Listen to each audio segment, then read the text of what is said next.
ایک کونے میں، حرم شریف کے کونے میں بیٹھ کے رسول پاک رو رہے ہیں۔ جناب صدیق اکبر نے کہا حضور کیا ہوا؟ فرمایا ابو بکر سوچ رہا ہوں خدا اگر مجھے پیسے دے تو میں بلال کو خرید لوں،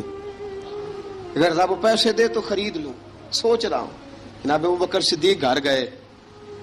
گھر جا کے حضرت عباس کو بھیجا،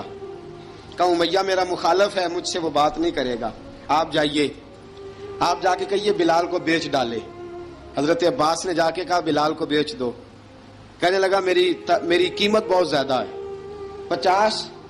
دینار کا میں نے خریدا ہے اور میں منافع لے کے بیچوں گا۔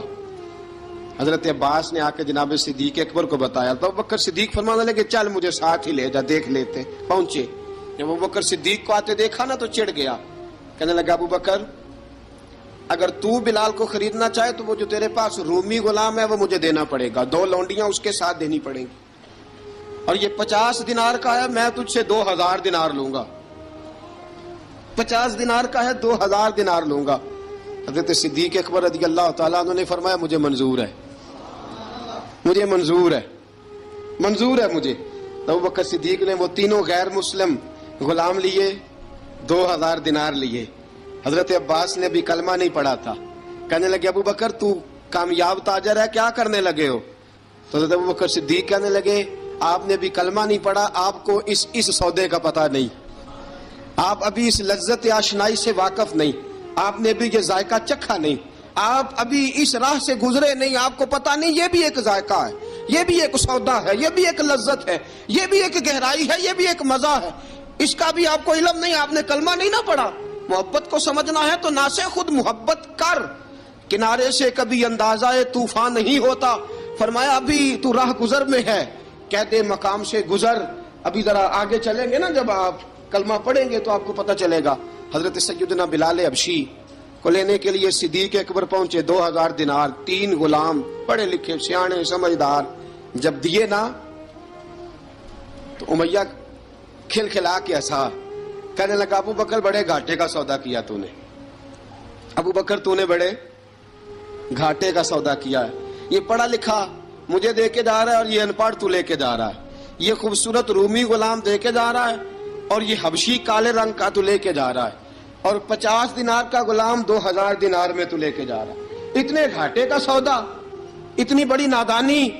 حضرت جناب سیدنا صدیق اکبر رضی اللہ تعالیٰ کہنے لگے امیہ تو کافر ہے، لیکن تو نے ابھی بھی پیسے تھوڑے مانگے ہیں، تو نے بلال کا رنگ دیکھا ہے، میں نے مصطفیٰ کے عشق کا رنگ دیکھا ہے۔ فرمایا تو ابھی اس کے رنگ میں الجھا ہوا ہے، اور میں جو اس کے باطن کا حسن ہے وہاں تک پہنچ گیا ہوں۔ حضرت سیدنا بلال حبشی رضی اللہ تعالیٰ عنہ ساتھ کھڑے، ابو بکر صدیق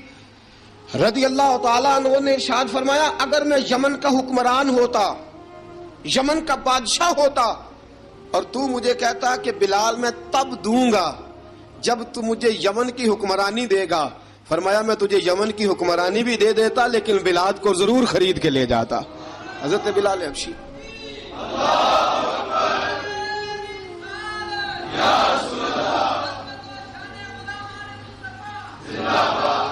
جناب سیدنا بلال حبشی،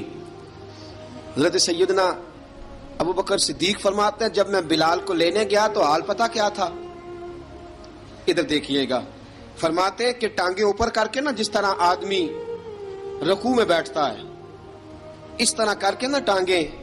اور سر پھر زمین کو لگا کے اس طرح سجدے میں آپ جاتے ہیں، لیکن بالکل ٹانگوں کے ساتھ سر رکھ کے۔ فرماتے ہیں 4 بھاری چکیاں ریت پہ حضرت بلال تھے، ان کے اوپر چکیاں رکھی ہوئی تھی، اور فرماتے ہیں حضرت بلال تھوڑی تھوڑی حرکت کرتے تھے تو وہ چکیاں جسم کے ساتھ لگتی تھی نا، پارٹ ان کے، فرماتے ہیں زخم بن گئے تھے، خون نکلتا تھا۔ فرماتے ہیں میں نے وہاں سے جا کے حضرت بلال کو نکالا، پیسے دیے، لے کے آیا تو جناب بلال کہنے لگے جلدی جلدی چلو حضور کے پاس، ذرا جلدی جلدی چلو، در مصطفیٰ پہ جلدی کرو۔ تو جناب سیدنا بلال حبشی رضی اللہ تعالیٰ عنہ کے جواب میں حضرت ابوبکر صدیق کہنے لگے بلال جلدی نہ کر، جب میں آیا تھا تو حضور تیرے لیے آنسو بہا رہے تھے، اگر تجھے اس حالت میں زخمی دیکھیں گے تو میرے مصطفیٰ کو اور زیادہ رونا پڑے گا، تو میرے ساتھ گھر چل، میں تجھے کپڑے پہناتا ہوں، میں تیرے زخموں پہ پٹی کرتا ہوں۔ حضرت ابوبکر صدیق مزاج شناسائے نبوت تھے نا، فرمایا چل میرے ساتھ، میں ذرا تیری مرم پٹی کر لوں، میں ذرا تیرا منہ دھو ڈال لوں، میں ذرا تجھے کنگھی کر لوں، تو میرے ساتھ چل۔ جناب بلال فرماتے ہیں جب سے پیدا ہوا تب سے غلام تھا، کبھی کسی نے میرے کپڑوں کی فکر نہیں کی تھی، مجھے تو امیہ 4 دن روٹی نہیں دیتا تھا۔ فرماتے ہیں جب میں گیا ابو بکر کے ساتھ، ابو بکر صدیق نے ایک چٹائی بچھائی، صدیق اکبر چٹائی کے اوپر میرے ساتھ بیٹھ گئے۔ فرماتے ہیں ابو بکر نے تیل منگایا، وہ تیل میرے زخموں پہ، ابو بکر صدیق نے وہ تیل میرے سر پہ، میری داڑھی پہ، فرماتے ہیں پھر کنگھا کیا، پھر ابو بکر صدیق نے ایک جوڑا منگایا، وہ کپڑے مجھے پہنائے، ابو بکر صدیق نے پگڑی منگوائی، وہ پگڑی کھول کے میرے سر پہ بندھوائی۔ فرماتے ہیں ابو بکر نے مجھے تیار کیا، فرمایا تو آج جا رہا ہے در رسالت مآب پہ، در رسالت مآب پہ، آج تو پہنچ رہا ہے حضور کے دروازے پہ، بن کے جوگن مدینے نو جاواں گی میں، جو جو بیتی نبی نو سناواں گی میں۔ حضرت جناب سیدنا، اور وہ کسی شاعر نے تو بڑی شاندار بات کی، اس نے کہا بڑی امید ہے سرکار قدموں میں بلائیں گے، کرم کی جب نظر ہوگی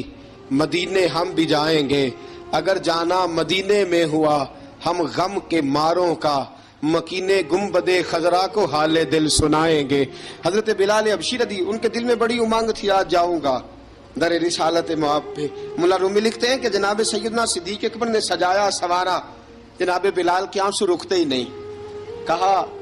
باپ ہوتا ہے جو خدمتیں کرتا ہے، میں نے آنکھ کھولی تو باپ کا سایہ تو میں نے دیکھا ہی نہیں، اور فرمایا ماں تھی تو ماں جب بھی میں کام کر کے آتا تھا تو مجھے دیکھ کے میری اماں بس رو دیا کرتی تھی، 2-3 بہنیں تھیں، اور حضرت بلال فرمانے لگے ان بہنوں کو میں دیکھتا تھا تو وہ میرا حال دیکھ کے روتی تھی، اور جب وہ مجھے دیکھتی تھی تو میں رو دیا کرتا تھا۔ فرمایا ابو بکر میں نے تو یہ رنگ ڈھنگ دیکھے نہیں جو آج تو مجھے دکھا رہا ہے۔ جناب سیدنا صدیق اکبر رضی اللہ تعالیٰ عنہ بنا سوار کے نا حضرت بلال کا ہاتھ پکڑ کے سینے پہ رکھا، جناب بلال ہجکی لے کے روئے۔ حضرت ابو بکر صدیق نے فرمایا جتنا رونا یہاں رو لے، میں کائنات کے آنسو دیکھتا ہوں لیکن جب نبی کی آنکھوں میں آنسو دیکھتا ہوں تو دیکھے نہیں جاتے۔ فرمایا یہاں رو لے، حضور کے دروازے پہ جا کے تیری آنکھ میں آنسو نہیں آنا چاہیے، بہا جتنے آنسو بہا سکتا ہے۔ حضرت بلال حبشی بھی روئے، جناب صدیق اکبر بھی روئے۔ جب پہنچے نا دروازہ رسول پہ، حضرت سیدنا ابو بکر صدیق لے کے پہنچے تو بند کر دیا تھا نا حضرت بلال کو، بلال تو نے رونا نہیں، عشق ہوئے تے درد ہوئے تے ہائے نکلے، پھر کوئی نہیں رہندا جر کے۔ حضرت سیدنا بلال حبشی کو لے کے پہنچے در مصطفیٰ پہ،